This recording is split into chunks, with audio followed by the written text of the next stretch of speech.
pasiennya paling ramai datang dari Indonesia. Betul. Kalau kita lihat ya data pada tahun 2019, 670,000 pasien. Wow, 2019. Sebelum pandemi. Sebelum pandemi. Pandemi itu adalah sebanyak 670,000 pasien dari Indonesia berobat ke Malaysia.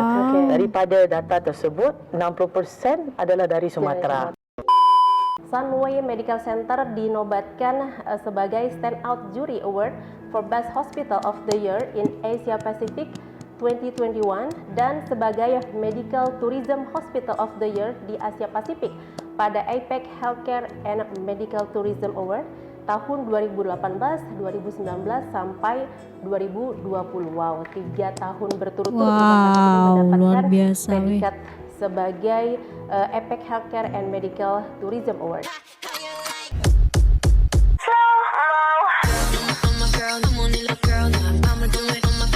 Assalamualaikum warahmatullahi wabarakatuh. Halo pemirsa, apa kabar Anda hari ini? Selamat datang di program Inspirasi Pagi bersama saya, Puan Asari. Perjalanan saya ke Malaysia hari ini juga membawa saya ke salah satu rumah sakit terbesar dan terlengkap secara fasilitas, yaitu di Malaysia. Dan rumah sakit ini berlokasi di kota mandiri dan berkembang pesat, yaitu Sunway City. Pasti sudah tahu nama rumah sakitnya, yaitu Sunway Medical Center. Nah, sebagai salah satu rumah sakit terbesar dan fasilitasnya terlengkap di Malaysia, Sunway Medical Center dinobatkan sebagai Standout Jury Award for Best Hospital of the Year in Asia Pacific 2021 dan sebagai Medical Tourism Hospital of the Year di Asia Pasifik pada APEC Healthcare and Medical Tourism Award tahun 2018, 2019 sampai 2020. Wow, 3 tahun berturut-turut luar biasa, predikat sebagai APEC Healthcare and Medical Tourism Award. Dan selain itu, Sunmed atau Sunway Medical Center ini juga menjadi pelopor dalam adopsi teknologi baru dan secara resmi memperoleh sistem digital positron emission tomography atau computed tomography PET-CT. Nah, untuk berbincang terkait hal ini karena ada banyak fasilitas dan teknologi baru yang diadopsi oleh rumah sakit ini, maka saya tidak sendiri. Sudah ada dokter yang bersama saya saat ini. Saya perkenalkan, yaitu Dr. Nick Muhammad Aslan selaku konsultan. Maksud saya adalah selaku clinical oncology dan head of oncology di Sunway Medical Center. Assalamualaikum dokter, apa kabar? Baik, waalaikumsalam warahmatullahi wabarakatuh. Dokter sebagai salah satu sebagai seorang head of oncology di Sunway Medical Center, boleh diceritakan pengalaman dokter sebagai cancer management di rumah sakit ini? Merawati sakit kanser di rumah sakit Sunway adalah komplit dan komprehensif. Kerana merawat pesakit kansernya bukan hanya dengan kemoterapi, radioterapi, tapi ianya perlu daripada awal hingga akhir. Dan di Sunway ini fasilitas seperti ibu bilang tadi adalah cukup lengkap, daripada PET-CT-nya ya, untuk diagnosa kankernya, daripada laboratori ya, untuk menentukan apa kansernya, dan daripada spesies-spesies yang lain untuk membantu saya untuk merawat pesakit dengan komprehensif dan holistik. Kebanyakan masyarakat atau mostly people mereka tahu bila penyakit kanker itu hanya bisa diobati dengan kemoterapi. Nah, boleh dokter jelaskan sebenarnya bagaimana tahapan penanganan untuk pasien kanker? Ya, benar ibu. Ya, tanggapan umum ya hanya kemoterapi, tetapi sekarang ini kita ada pelbagai perawatan selain pada kemoterapi. Contohnya kita ada targeted therapy, immune therapy, specialized radiation therapy. Lengkap ya untuk terapinya. Banyak-banyak yang lain. So, mana satu yang lebih cocok untuk pesakit, semuanya bergantung kepada kanker penyakit, stadiumnya apa, dan lokasi kansernya. So, perawatan untuk setiap pesakit sekarang ini berbeza-beza. So, walaupun patient A ada kanser paru-paru, kanser B pun paru-paru, tidak seharusnya perawatan mereka sama. Sekarang ini kita praktikkan personalized cancer treatment, di mana setiap rawatan kanser untuk pesakit semuanya personalized dan ikut masing-masing. kansernya. Oke, rata-rata jenis kanker apa yang paling banyak ditangani dokter di Rumah Sakit Sunway Medical Center ini? Oke, kanser yang sering dirawat adalah kanser payudara, kanser kolon atau kanser usus, kanser payudara, dan juga daripada Indonesia juga kelihatan banyak juga kanser hati dan kanser hati. Apa yang membedakan secara medical treatment di rumah sakit ini dengan rumah sakit lainnya yang ada di Malaysia? Pada saya, rumah sakit Sunway ini cukup lengkap. Maksudnya kalau pasien kemari di Sunway, ya, mereka tidak perlu ke rumah sakit yang lain. Semuanya ada untuk tangani sama ada masalah kanker mereka atau penyakit-penyakit medikal yang lain yang ada. Seperti kita ketahui, tidak semua orang hanya ada sakit kanser, setengahnya ada sakit diabetes, ada masalah tensi. Sudah itu semuanya kita ada spesialis lain yang bisa membantu untuk memastikan pesakitnya dapat sudahi perawatannya dengan elok, dengan aman. Nah, secara medical facilities yang dimiliki oleh rumah sakit ini, mungkin dokter bisa menjelaskan apa saja fasilitas pendukung untuk kesembuhan pasien kanker di rumah sakit ini. Yang kita ada, satunya rawatan untuk merawat penyakitnya, kita ada yang khusus. Contohnya kita ada mesin radioterapi hanya khusus untuk otak, iaitu dinamakan gamma knife. Dan kita ada juga fasilitas radioterapi khusus untuk contohnya kanker di nasopharynx atau di kasar kepala. So itu kita punya mesin, ada alat-alat khususnya gitu guys, yang rawatannya lebih elok. Dan lain-lain, kita sekarang ini bisa melakukan rawatan whole body radiotherapy, yang itu untuk kanser yang limfoma atau leukemia. Nah, selain pada itu kita ada juga bantuan-bantuan lain. Kita ada palliative care, kita punya fisioterapi adalah lengkap, dan kita bisa juga melakukan tes-tes seperti genetik tadi untuk menentukan rawatan targeted atau imunoterapi mana yang paling cocok untuk pesakit. Berapa lama waktu yang dibutuhkan untuk pesakit atau pasien untuk menjalani salah satu treatment ataupun medical treatment di rumah sakit ini khusus untuk penderita kanker? Itu terpulang rawatan apa yang disarankan. Contohnya kalau gamma knife, gamma knife rawatannya bisa diselesai dalam 1 hari dan tidak perlu inap, bisa rawat jalan saja. Tapi harus kembali lagi untuk melakukan terapis itu atau tidak? Tidak. Ya, contohnya kalau hanya 2-3 tompok, mungkin bisa dengan 1 kali saja rawatan. Kadang-kadang untuk gamma knife perlu 2 atau 3 kali, 1 bulan kemudian. Untuk lain, contohnya seperti rawatan kemoterapi, itu pun bisa dilakukan secara rawat jalan. Radioterapi itu bergantung, kalau radioterapi ada yang 2 minggu, ada yang 6 minggu. Itu mungkin perlukan lebih tempoh yang lebih lama untuk berada di rumah sakit.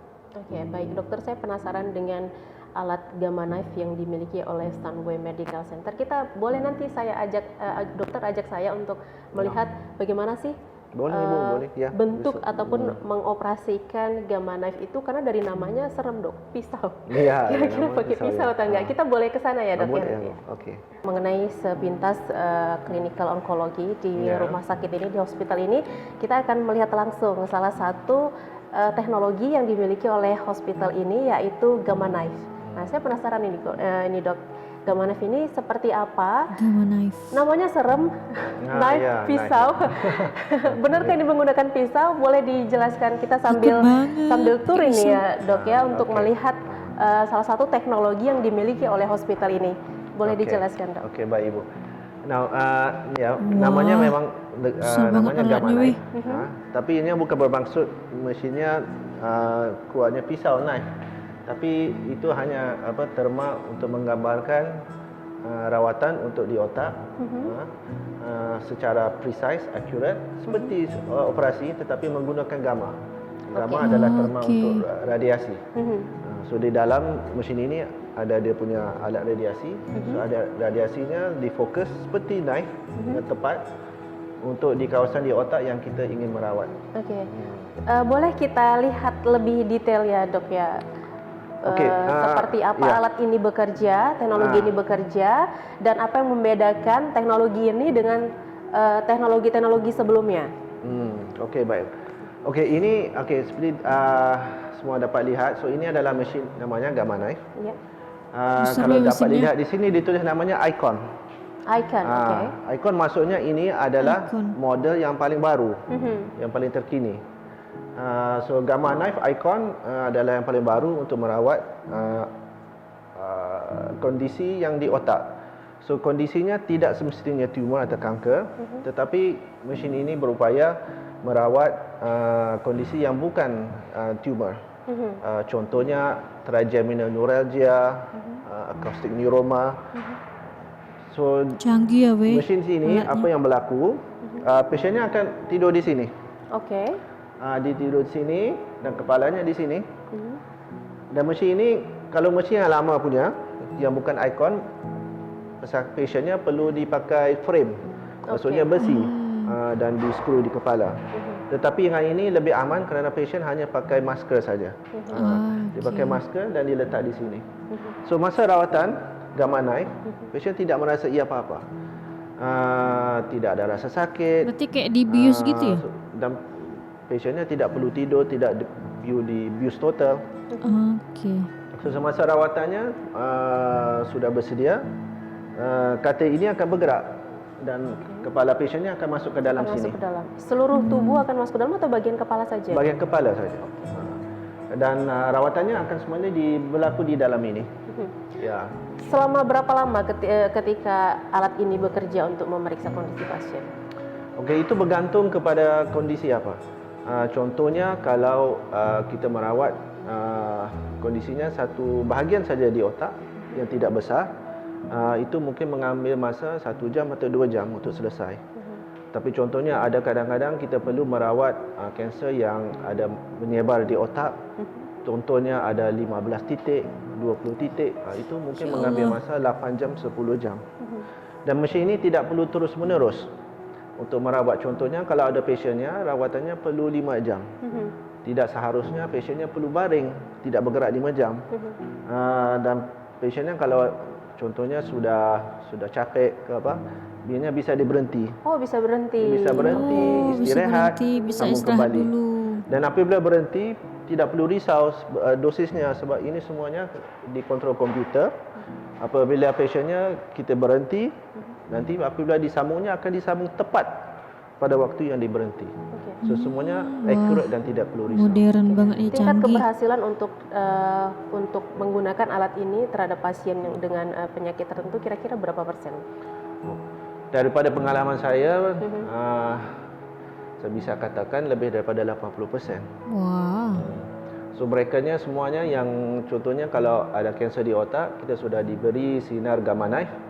Apabila diperiksa kembali MRI 2 bulan 3 bulan, 80% sianya sama ada sudah kecil atau sudah hilang. Tapi ngomong-ngomong, ini alat ini hanya ada untuk seluruh Malaysia nih, hanya dimiliki oleh Sunway kah? Untuk Icon, ya kita antara hanya yang ada yang paling baru sekali di Malaysia. Ya, ada gamma knife di rumah sakit lain, tapi mereka tidak ada Icon. Dok, untuk rekod yang terbaru hanya di jumlah Sunway pasien ini, yang guys. berhasil ditangani oleh rumah sakit ini terkait penyakit yang dokter bidangi, boleh disampaikan? Okey. Semenjak mesin ini kita ada di rumah sakit ini semenjak tahun 2018, kita jumlah pasiennya yang telah dirawat adalah lebih daripada 600 pasien. So maksudnya 600. Kita sudah ada banyak pengalaman merawat pasien menggunakan gamma knife. Termasuk dari Indonesia kah? Iya, termasuk Indonesia. Banyak ya dok dari Indonesia banyak, ya. Oke. Baik, sebab tadi bila saya mendapat referensi bahwa ada banyak warga dari Indonesia juga yang datang ke Sunway ini untuk mengkonsultasikan bahkan berobat rutin di Sunway Hospital ini. Baik dokter, terima kasih atas Oke, waktunya. aman, Bu. Nah pemirsa, saya masih akan berkeliling di rumah sakit ini karena ada banyak fasilitas, kemudian tentunya perlengkapan yang canggih yang hanya dimiliki oleh Sunway Hospital, Sunway Medical Center. Maka pada segmen ini saya juga tidak sendiri, sudah bersama saya seorang konsultan bedah ortopedi yaitu Dr. Chua Hua Sen Ortopedi. yang akan membahas juga berbagai penanganan medis terkait dengan bedah ortopedi. Halo dokter, apa kabar? Halo, hai, kabar baik. Kabar Apa baik ya. Ya. Sebelumnya lagi sibuk apa nih? Sebelum ini baru buat pembedahan, satu pembedahan Dr. gantian. Chua Hua Dan Sen, pinggul. ini Nah, orang dokter, tadi Cina saya nih sudah guys. mendapatkan berbagai referensi terkait dengan penanganan bedah ortopedi di Sunway Ortopedi. Medical Center ini. Nah, sebelum kita mengarah kepada topik itu, saya ingin tahu dokter boleh sharing pengalamannya selama bergabung di manajemen ini. Oke, saya menjadi seorang dokter pakar ortopedi sejak tahun 2010. So semenjak itu pun sudah mula membuat pembedahan gantian sendi, pinggul dan juga lutut sejak 2010. Okay. Tahun 2014 saya membuat fellowship di Australia, di Brisbane. Wow. Masa itulah saya diajar tentang macam mana untuk buat gantian sendi dengan menggunakan robotik. Oke. Okay. So saya rasa robotik. Nah ini dia sangat pakai bagus. robotik So, guys. sentiasa dalam pandangan saya untuk membawa teknologi ini ke Malaysia. Okay. So banyak tahun juga saya berusaha dan semenjak 2021 dengan pertolongan daripada Medical Center Sunway, kita berjaya untuk membawa teknologi robotik ini ke dalam ke negara ini lah. Dan semenjak itu pun kita buat banyak pembedahan gantian sendi ini dengan menggunakan robotik. Oke. Nah, menarik sekali dokter terkait dengan robotik tadi ya. Sepertinya saya juga ini sesuatu yang baru buat saya, something new. Iya, aku sebelum juga kita baru membahas dengar tentang topik pakai itu, robotik saya pengen pengobatan. tahu dok, di Sunway Medical Center ini ada berapa banyak pasien yang sudah dokter tangani untuk bedah ortopedi yang menggunakan sistem robotik tadi? Oke, dengan robotik sampai sekarang saya ingat lebih kurang 200 lebih lah. 200 lebih semenjak Julai 2021 dah mula buat patient yang pertama. Banyak tuh weh. 2022 April macam tu kita capai 100. Sampai sekarang lebih kurang 200 lebih lah. Saya rasa mungkin dalam bulan depan gini akan capai 300 lah. Oke dok, mungkin boleh sharing juga berkaitan dengan bedah ortopedi ini. Sebenarnya pasien itu mengalami, saya ingin tahu ortopedi itu mencakup apa saja, seperti supaya pemirsa juga memahami bahwa ortopedi tidak sebatas sendi saja gitu, tetapi apa saja yang termasuk dalam bedah ortopedi dok? Betul. So dalam bidang ortopedi ini sebenarnya bidang yang merangkumi semua tulang-tulang. Wah, tulang-tulang aku sering sakit pinggang dan guys. kebanyakannya tulang-tulang di kaki, tangan dan juga tulang belakang. Okay. So ini bahagian ortopedi lah. Selepas itu selalunya masa kita belajar dulu selepas menjadi doktor, belajar nombor 2 master tu untuk jadi pakar ortopedi. Selepas itu buat masa sekarang kebanyakan daripada kita tidak stop hanya sebagai pakar ortopedi, kita subspecialize. Kita belajar lagi untuk menjadi subspecialist pakar ortopedi dalam bahagian spine, bahagian tulang belakang saja, ataupun bahagian kanak-kanak, ataupun bahagian sports. Macam untuk Dr. Chua, saya bahagian lutut dan pinggul.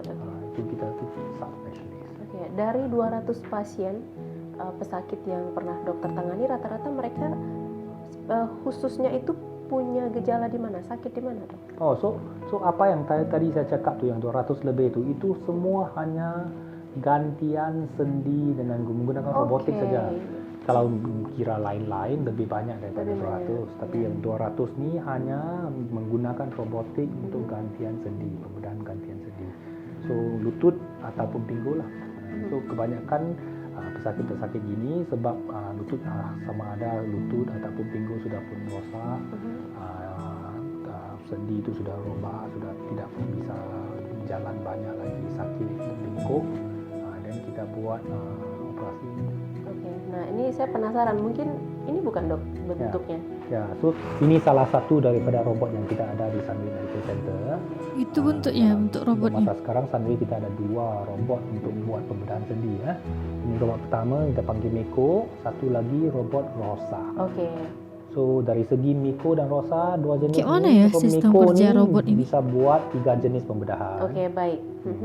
Pembedahan pinggul total, pembedahan lutut total, dan juga pembedahan lutut yang separuh, half. Untuk Rosa, Rosa hanya bisa buat pembedahan gantian lutut total. Oke, baik. Nah, kayaknya akan lebih seru ya dok ya kalau kita langsung mendemokan alat dan melihat langsung bagaimana bentuk alat robotik ini yang dimiliki oleh Sunway Medical Center ini. Jadi boleh ya dok ya ajak Bisa, saya ke jom, ruangan. kita pergi tengok. Jom kita ke sana ya. Oke. Inilah robotnya. Oke. Nah, oke dok, saya Canggih agak banget terpana nih robotnya ngelihat ini. alat yang ini pertama kalinya saya lihat alat robotik seperti ini. Dokter boleh jelaskan bagaimana sistem bekerjanya alat ini dok? So ini robotnya gini. So sana kan macam komputer. Ya. Komputer di situ, dan itu macam mata robot. Dan bahagian inilah robot arm lah. Robot punya pemegang untuk apa-apa kalau kita mau buat operasi. Yang ini yang memegang benda-benda yang untuk buat operasi. Okay. So itu kan model untuk kita tengok pesakit. Ini. Itu salah satu contoh bedah lutut. sendi lutut ya? Sendi lutut. Oke. Dok, ketika operasi berlangsung, apa yang dokter lakukan? Apakah hanya melihat alat ini bekerja atau dokter memonitoring alat ini bagaimana dok? Oh tidak. Sebenarnya saya pun kita kan dokter bedah. Memang dokter akan buat bedahan semua dalam bagian pesakit. So macam gini, masa kita buka dari segi potong apa-apa untuk boleh nampak sendi-sendi itu semua dokter yang buat. Okey. Selepas itu kita akan masukkan pin-pin ini dan robot tu akan tengoklah dan tahu bagaimana mana lututnya. Kita akan masukkan data-data dan pergerakan ini sekarang robot akan track, akan tahu di mana semua bahagian lutut ini. Dan robot hanya datang masa perlu. Masa perlu seperti katakan masa kita mau potong tulang atau apa-apa. Baru datang. Robot ini akan datang untuk kita pegang robot dan potong tulang. So pembedahan itu tidak bisa dibuat sepenuhnya oleh robot sahaja, bukan. Tapi dokter bedah mesti ada di situ juga. Untuk Artinya robot ini bisa bagaimana ya kalimat medis yang benar? Kalau diperintahkan mungkin kurang cocok ya, tapi diminta, tapi dengan data yang dimasukkan oleh dokter untuk melakukan pembedahan. Betul. Oke, nah dok, yang saya pahami untuk melakukan pembedahan itu kan butuh beberapa, ada dokter spesialis, juga ada beberapa tenaga medis lainnya. Nah dengan alat canggih seperti ini, kira-kira berapa tenaga medis yang dibutuhkan untuk melakukan sebuah proses bedah? So untuk pembedahan robotik begini, untuk pembedahan seperti biasa konvensional memang ada dokter bedah seorang, lepas itu ada asisten 1 orang dan 1 nurse. Okey, 3 orang gini. Disebabkan kita mau pakai robot, so akan ada satu lagi yang panggil Meko Product Specialist. Dia orang akan ada di luar kawasan daripada pembedahan untuk tolong dokter bedah untuk kontrol robot ini juga. Tambah lagi 1 orang. Tukang kontrolnya. Nah, berapa lama biasanya proses bedah itu dilakukan? So untuk pembedahan sendi atau di pinggul misalnya? Pembedahan gantian sendi ini terpulang kepada dokter-dokter, kan lain-lain dokter lain-lain speed, tapi lebih kurang dalam 60 hingga 75 menit. Oke, nah apa sih dok 1 jaman manfaatnya, ya? benefitnya dengan menggunakan alat ini bagi tim medis yang ada di sini, termasuk bagi pasien? So untuk tim medis, saya rasa dengan adanya robot dia akan meringankan kerja-kerja Mempermudah. kita. Kan? Untuk doktor akan rasa lebih confident dengan tahu katakan apa-apa yang kita buat tu lebih selamat kepada pesakit dan lebih tepat. Okey. Dan untuk pesakit, ketepatan itu sangat-sangat penting. Untuk sendi-sendi yang kita masukkan tu, kalau sendi itu dimasukkan dengan sangat tepat untuk individu yang lain, dia akan rasa lebih enak, lebih nyaman, lebih senang, lebih kurang sakit, lebih cepat untuk sembuh. Dan sendi yang masuk itu akan tahan lebih lama. Semua ini kebaikan-kebaikan dari segi robotik. Oke, jadi robot ini juga bisa menganalize secara personal kondisi sendi masing-masing pesakit. Ya, betul. So, sebelum kita mau buat satu gantian sendi untuk pesakit, kita akan hantar pesakit itu untuk buat satu CT scan yang special. CT scan itu kemudiannya dia akan dibuatkan sesuatu analisa dan hantar satu report kepada doktor. Doktor akan tengok dalam komputer gini untuk tahu macam mana sendi ini rosak di mana, bahagian mana. Setiap individu kan lain-lain. So, kita akan plan juga. Sebelum kita buka operasi ini sudah plan. Ini sendi apa yang bisa dimasukkan, sendi apa yang lebih sesuai, dari segi berapa banyak tulang yang harus dipotong, dibuang untuk masukkan sendi, menjadi lebih personalized. Oke, nah kemudian ini kan termasuk cara yang modern. Semua serba praktis dengan robot. Nah, kemudian apa bedanya dengan mekanisme tradisional untuk satu proses bedah ortopedi, khususnya di sendi dan pinggul? So dari segi kalau dibandingkan daripada robotik dengan yang ini, yang nomor satu untuk robotik harus dibuat CT scan sebelum operasi, itu nomor satu. Nomor dua, masa dioperasikan robot-robot ini akan masuk untuk tolong. Dia akan jadi lebih tepat, lebih senang, lebih cepat dan pemulihan akan lebih cepat. Itulah yang saya rasa perbezaan yang paling banyak dari segi robotik. Baik, dok, saya penasaran nih gimana sih kalau alat ini dioperasikan, bisa di demo nggak nih? Can we do like demo, small demo? Boleh ya? Bisa. Oke. Kita mulai dari mana nih, dok? So kita mulai dari sini, you tengok dari situ. So setiap kali masa dokter sebelum buat operasi kita akan ada planning. Itu planning Itu so macam monitornya, ini guys. Miko product specialist dia akan ada di sini, dia tunjukkan macam mana planning dia. Sebelum saya potong sudah saya beritahu, bisa tahu planning bagaimana. Okey. Canggih ya weh. Selepas tu saya akan potong, buka apa-apa semua. Lepas tu Lututnya dibuka. kita akan buat Tak dari terbayang segi aku. registration. Ini memasukkan data pasien ya? Ini data-data patient untuk masukkan yang live punya dengan yang CT scan, dua-dua data tu dicampur sekali. Oke. Okey.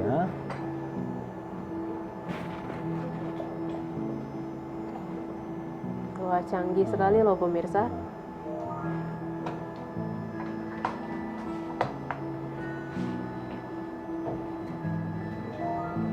Ini misalnya melakukan bedah di mana nih, dok? So ini Canggih semuanya di banget, bahagian weh, lutut. canggih Bagian banget. lutut. Baik. Bagian lutut. Dengan sentuhan aja udah tahu tuh robotnya. Udah bisa menganalisis So ini gitu. registrasi. Kita register. Registrasi. Kalau bedah dengan robotik ini 60-70 menit, kalau tradisional bisa berapa lama? Perbandingan Tradisional waktu. lebih kurang sama juga, Sama lebih kurang sama.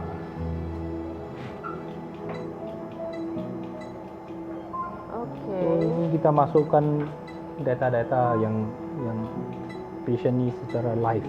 Oh, dari sini langsung langsung terkoneksi bisa. ya, dok, Connect. ya? Kita transfer gitu ke monitornya. Wah, canggih banget weh. Wow.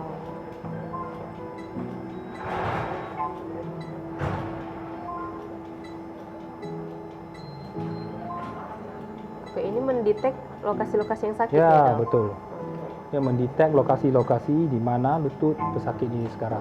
Wah, saya jadi belajar hal baru nih pemirsa tentang bedah ortopedi. Jadi sebenarnya yang sakit itu biasanya bagian dalam sini ya, dok? Bagian ni. Bagian lutut kan dalam kan sendi, kalau you punya tulang rawan sudah haus, dia akan sakit. Tapi rata-rata mereka pesakit yang punya masalah di sendi lutut ini rata-rata usianya berapa ya, dok ya? So untuk sendi lutut kebanyakannya dalam lingkungan 60 hingga 75, 80 gini. Dan untuk sendi pinggul kadang-kadang lebih muda. Oh iya. Ada nggak sih yang usianya muda? Serem juga nih. Ada juga Muda-muda. yang Ada. yang kebanyakan yang usia muda-muda tu disebabkan pernah ada kecederaan. Cedera. Aku Kalau sakit pernah ada pinggang sih, kecederaan, sering sakit kadang-kadang, pinggang weh. sendi itu Takut rosakan jadinya, lebih ya kuat. Allah. Ada kaitannya dengan lifestyle nggak sih, Dok? Lifestyle juga ya. Kadang-kadang kalau badan berat, Oh, obesitas. makan terlalu banyak. Oke. Dokter, Setelah apakah ini, dokter menyindir kan saya? Kita akan Bone prepare, dia akan preparation. tahu. Bone preparation.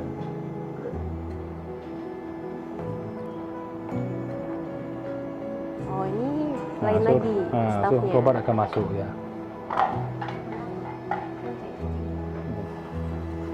Nah, ini mulai apa nih, Dok? Nah, kegiatannya? mulai sekarang kan robot kena masuk untuk kita selepas kita sudah buat registration and nah.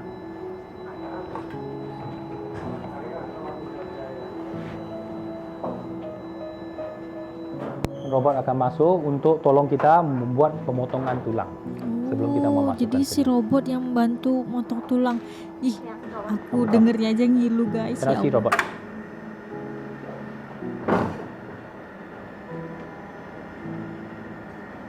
Oke. Baik, ini pemirsa kita akan mulai lihat nih alat atau robotiknya sudah mulai bekerja.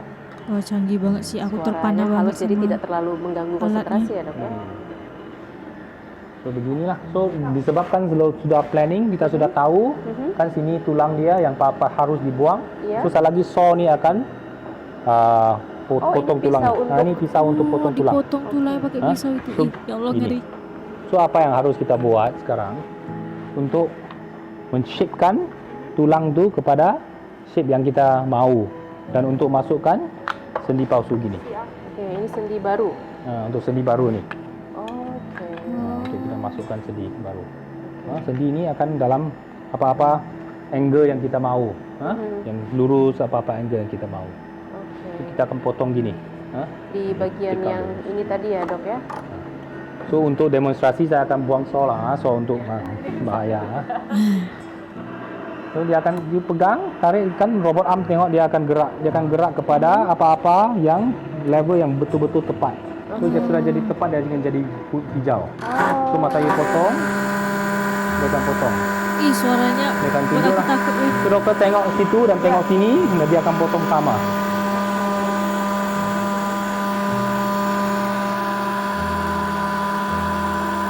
Ih, Dia akan potong dulu. lepas otot aku jadinya guys. So selepas potong ni, Wow, dia cepat akan sekali jadi ya, Dok shape-shape ya. yang cepat. Sepertinya kurang dari 1 menit ya, Dok ya. Kalau you buat banyak dia akan jadi cepat.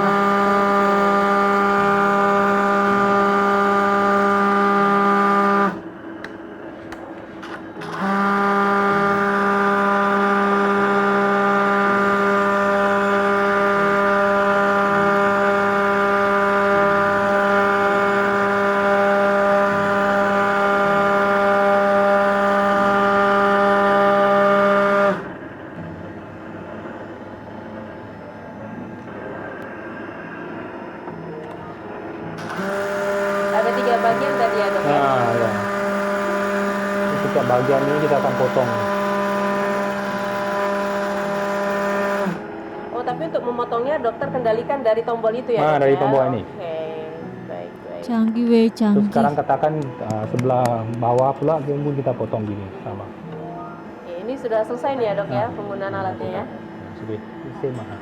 So kita akan potong seperti biasa, seperti sama gini. Selepas habis potong, kan kita akan masukkan sendi-sendi Sendi dan kita akan yang baru. trial. Dan robot pun akan tahu selepas kita masukkan sendi sama ada dia punya dari analyze lagi. dia analyze lagi sama ada sekarang sendi yang baru ini berapa banyak sudah bisa berapa macam mana balance dia akan analyze lagi. So seperti begini dia akan lepas kita masukkan sendi dia akan analyze. So doktor akan tengok dari segi analisis sama ada ini apa yang kita mau dari segi berapa dari segi berapa dia punya degree flexion apa-apa semua. Ini dia akan analyze lagi. Oke. Lepas tu doktor akan gerak dan tengok sama ada pergerakan ini bagus ataupun tidak untuk pesakit.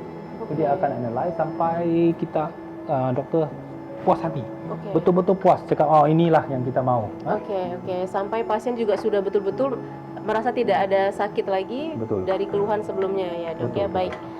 Wow, pemirsa, menarik sekali penjelasan dari Dokter Chua Hua Sen terkait dengan bedah ortopedi dengan menggunakan alat secanggih ini, yaitu robotik yang dimiliki oleh Sunway Medical Center. Dokter, terima kasih atas waktunya sudah berbincang bersama TV One dan sudah dikasih kesempatan untuk berkeliling rumah sakit ini dan menceritakan tentang fasilitas yang dimiliki oleh salah satu rumah sakit swasta terbesar dan fasilitas terlengkap yang dimiliki oleh negara Malaysia. Dan pemirsa, ini akan menjadi penutup program Inspirasi Pagi. Saya Wanasari dan seluruh kerabat kerja yang bertugas mengucapkan terima kasih juga kepada Malaysia Healthcare. Kita bertemu di episode selanjutnya. Assalamualaikum warahmatullahi wabarakatuh dan sampai jumpa. Waalaikumsalam. Wow, luar biasa banget guys. Ini salah satu rumah sakit terlengkap dan terbesar yang ada di Malaysia dengan sistem pengobatan robotik untuk ortopedinya guys. Terjawab sudah ya kenapa banyak orang yang ingin berobat ke Malaysia, karena memang selengkap itu dan secanggih itu dan semodern itu, dan sistem pengobatannya harganya jauh lebih terjangkau gitu. Makanya banyak orang dari Indonesia, terutama yang dari Sumatera, seperti yang udah dijelaskan sama CEO tadi guys, banyak yang dari Sumatera yang datang ke Malaysia untuk berobat gitu. Jadi kayak sekitar ratusan ribu orang datang ke Malaysia, orang Indonesia datang ke Malaysia untuk berobat gitu. Oke guys, jadi kayak cukup sekian video recent kali ini. Bagi teman-teman yang suka sama video ini, jangan lupa untuk like, comment, dan subscribe, dan kita ketemu di next video. Bye bye. Assalamualaikum.